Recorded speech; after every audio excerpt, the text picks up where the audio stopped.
हकीम लुकमान ने कहा था कि कद्दू के बीज अगर मरते हुए इंसान के मुंह में डाल दिए जाए तो उसे नई ज़िंदगी मिल सकती है। अस्सलाम वालेकुम, कैसे हैं आप? उम्मीद है बहुत ज़्यादा अच्छे होंगे।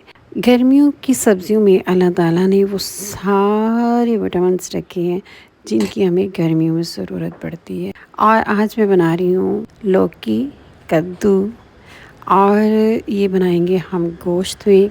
आधा किलो बीफ का गोश्त है जो फ्रीज़र में था, और इसके साथ 3 हरी मिर्चें, 1 बड़ा टमाटर और आधा किलो लौकी या घिया कद्दू है मेरे पास। और इसी तरीके से बनाएं, बहुत मज़े का बनेगा। तो सबसे पहले मैंने ले लिया अदरक, और अदरक के छोटे छोटे कर लेंगे पीस, और इन पीसेस को डालेंगे ऑयल में, और इसको करना है डार्क ब्राउन ताकि इसकी खुशबू आए और इसका जायका महसूस हो। पीस के नहीं डालेंगे। और इसके बाद फ्रिज से निकाला हुआ ये गोश्त का जो पैकेट है ये इसमें डालूँगी। एहतियात से डालिएगा वरना छींटे उड़ेंगे। और ये गोश्त जो है इसको इतना फ्राई करेंगे कि इसके अंदर से पानी जो है वो निकलना बंद हो जाए। थोड़ी तेज़ आग पे करें ताकि इसका जो पानी है वो तेज़ी से ख़त्म हो जाए। और इसमें डालेंगे आप 1 बड़ा सा प्याज, 1 टमाटर, और इसमें डालना है मैंने पानी। पानी डालने के साथ जो मसाले होते हैं वो जलते नहीं हैं, तो पानी इसलिए डाला है। या फिर आप जो नमक मिर्च डालते हैं उसको आप पानी में मिक्स करके डालें, तो इस तरह इसका टेस्ट बहुत अच्छा हो जाता है। सुरख मिर्च 2 चम्मच, हल्दी आधा चम्मच, और नमक जो है तकरीबन 1.5 चम्मच के करीब इसमें मैं डालूँगी। और इसको थोड़ा सा करेंगे फ्राई। और फ्राई करने के बाद, इसकी भुनाई करने के बाद, इसमें कटे हुए कद्दू डाल दिए। और कद्दू डालने के साथ ही इसको अच्छी तरह आपने फ्राई करना है कि ये बिल्कुल यकजान हो जाए गोश्त और कद्दू। और अब इसको डाल लेंगे प्रेशर कुकर में।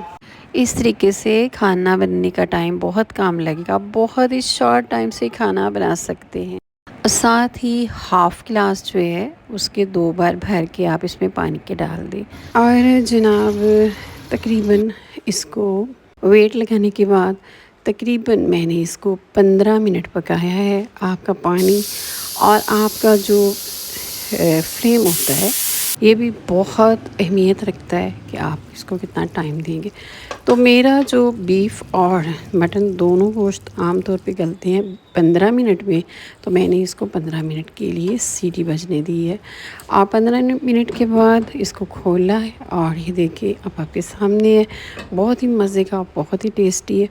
तरी आम तौर पे एकदम नहीं निकलती, तो इसको मैंने खुले बर्तन में डाला है और इसका ढक्कन लगा दिया है। अब इसकी तरी जो है वो बाहर आ जाएगी। तरी के बगैर खाना इतना मज़े का नहीं लगता। और अब आप इसको खाइए, चावल के साथ खाइए या सालन को रोटी के साथ खाइए, नान के साथ खाइए। हर लिहाज से ये बहुत ही बेहतरीन है और आपको ये रेसिपी बहुत पसंद आएगी। और अगर आपने अभी तक मेरे चैनल को सब्सक्राइब नहीं किया तो मेरे चैनल को सब्सक्राइब करें, लाइक करें और मेरी वीडियो को शेयर करें। इस तरीके से आप खाना बनाएंगी तो आपकी गैस की बचत होगी, आपके टाइम की बचत होगी, और खाना भी बहुत ज़्यादा मज़े का बनेगा। अपना ख्याल रखिएगा। फिर मिलेंगे नहीं और मज़े की रेसिपी के साथ। अल्लाह हाफिज़।